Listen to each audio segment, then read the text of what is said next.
Hello everyone, I'm David Hubbard and I do some of the woodworking you may have seen over at the Spruill Gallery.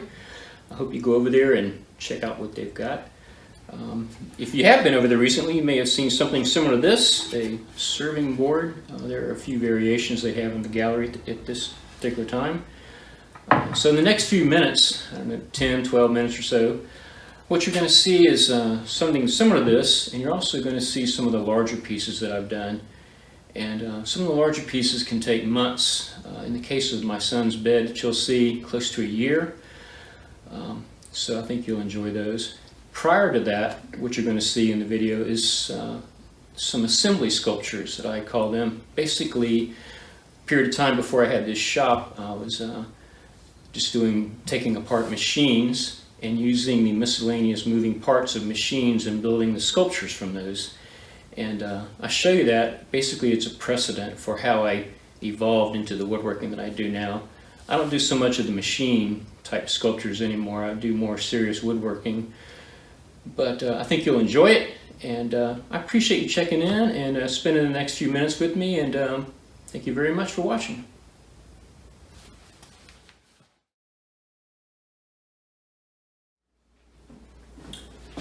Hello again. You are in the dining room of our home. I'm standing behind one of my sculptures, the assembly sculptures that I spoke of earlier. This one happens to be a light fixture, and basically these light up. It's titled Cloud Seeding, and the idea was that these would be sort of rain dancers, if you will, trying to get the skies to rain on their crops. I did a series of sculptures on water quite some time ago. This is one of them. You'll see another one or two in the still images that I'll voice over a little bit later on.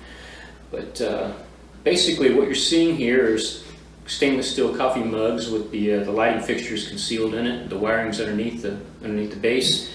This is a glass lens or globe, if you want to call it that, and inside is just some shattered glass that I've dropped down into it. The rest of the dancers are actually made of typewriter parts, sewing machine parts, all sorts of engine parts that I could come across.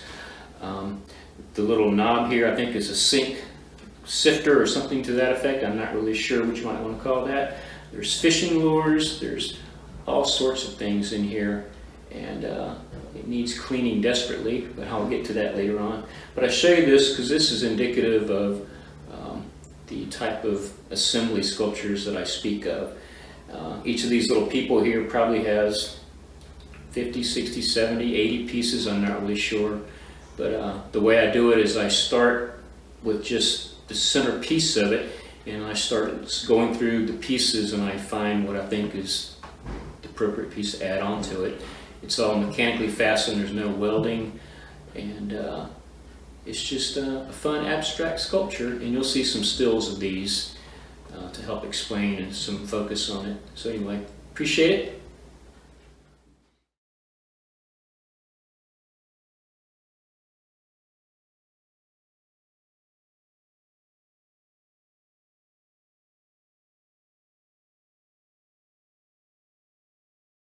Saltbox is part of the collection of an Atlanta architectural firm. And for scale, the chimney-looking piece on the end is the gooseneck of a bicycle. And there are all kind of cassette player parts and that type of thing involved in this one.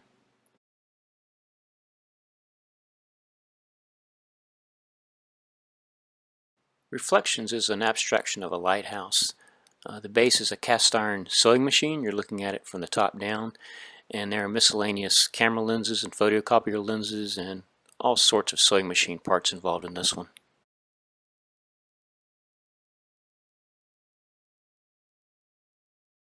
Book Report is a sculpture of a boy lying in a boat reading a book. The book he's reading is actually part of a floppy disk, if you remember those. It's about 4 feet long and maybe about 2 feet wide.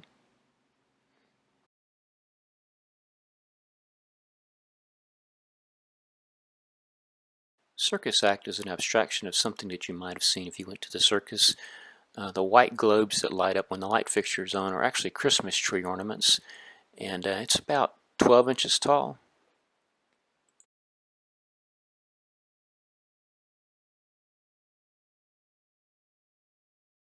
Steel drums is another abstract lighting sculpture. The drums are actually stainless steel measuring cups, and there's a copper screen around the glass lens that gives it that nice warm glow when the light fixture's on.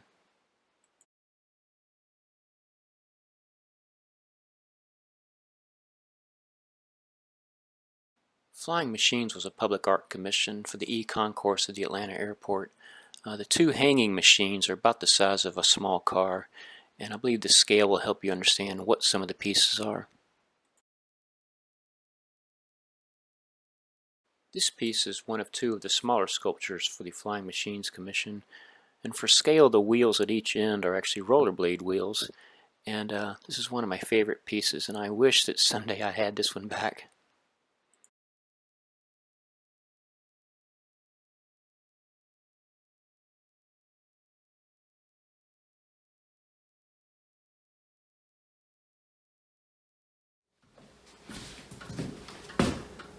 Welcome back.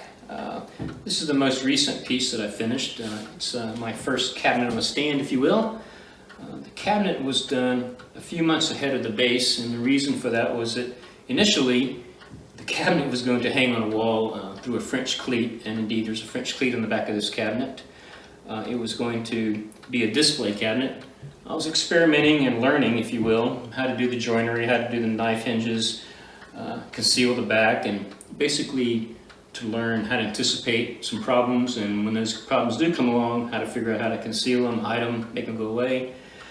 So it sat for a couple months until I decided we were going to build a base for it. So the base is made up of maple, the drawer box is maple, the legs are quarter-sawn oak, the tabs that you see here and there are padauk, and indeed this is maple, the box part, cherry, the strip, and this mosaic are just hardwoods that I've glued together and inserted. Inside the cabinet, you can see the same thing mirrored through. There is a strip here of mosaic that lines up with this. This tab also lines up. So things are kind of putting together cohesively so that they kind of build a rhythm, if you will. The cherry shelf with a cherry drawer that comes out. A maple drawer down below that comes out. Sort of a curtain cut effect into it. I was experimenting with it again.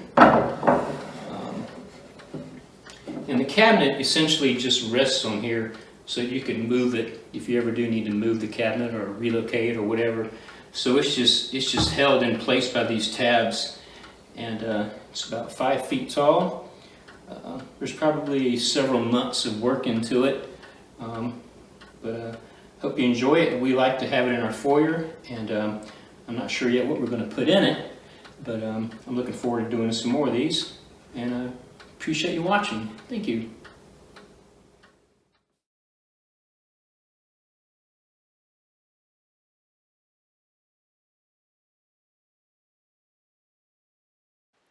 Architectural credenza is a cabinet essentially made of plywood. There is a bit of cherry and some painted aluminum, but I was experimenting with different ways to see plywood and the different aspects that you would see on how you cut the plywood.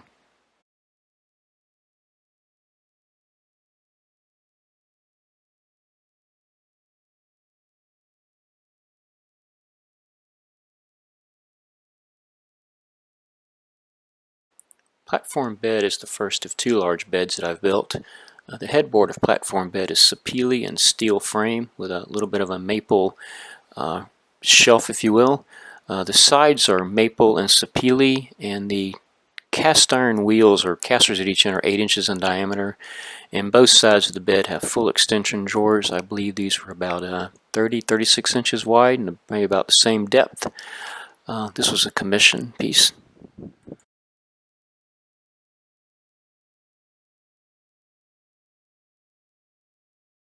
Connor's bed is the second of the large beds that I've built. The headboard of this one is white oak, quarter-sawn white oak, maple, and an aluminum frame, and the side rails are quarter-sawn white oak and maple. Again, the casters are 8 inches in diameter, and the drawers are a little bit less wide on this one, maybe 24 inches wide, maybe 30 inches deep. And the entire bed basically breaks down to about 12 pieces, something to that effect. It generally takes 2 people to assemble this one.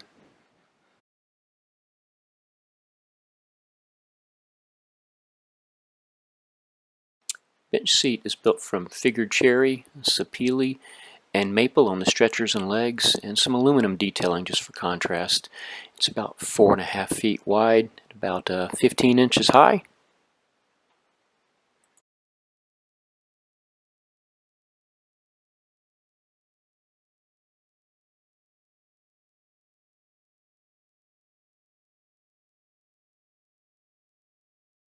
The next few pieces that you'll see are serving pieces.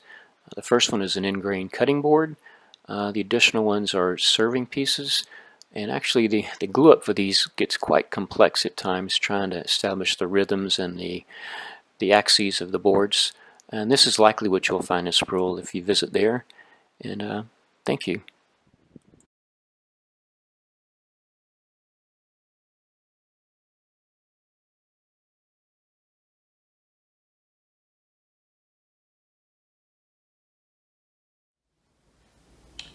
So this is my version of a garage workshop. This came about in several years in the making, actually. We renovated the house we live in now, I think about a dozen years ago.